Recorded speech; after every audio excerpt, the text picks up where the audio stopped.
이 서울 아파트 값이 2주 연속 오르고 매매 심리도 되살아나자 집값 바닥론이 슬슬 고개를 들고 있습니다.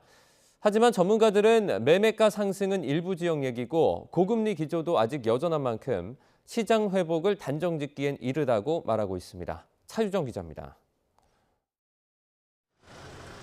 서울 마포구의 한 아파트 단지.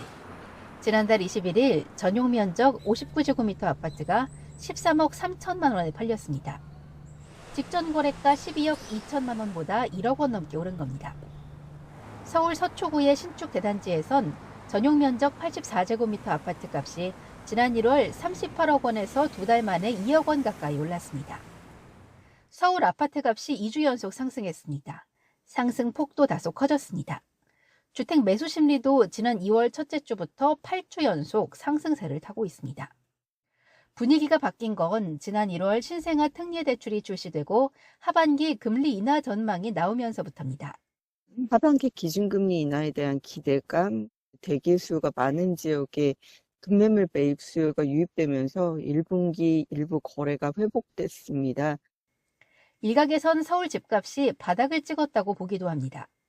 하지만 추세적인 반등을 전망하기엔 아직 이르다는 게 전문가들의 중론입니다. 서울만 봐도 강남과 한강 일대 일부 지역 집값만 들썩이고 있어서 전반적으로 보면 보합 수준이라는 해석이 많습니다. 금매 같은 거 이렇게 한두 개 정도는 나간 거 있어요. 근데 그 외로는 뭐 전세나 매매나 이렇게 거래가 이렇게 활발하지는 않아요. 서울 외곽의 다른 구에서는 오히려 가격이 하락한 것을 볼 수 있습니다.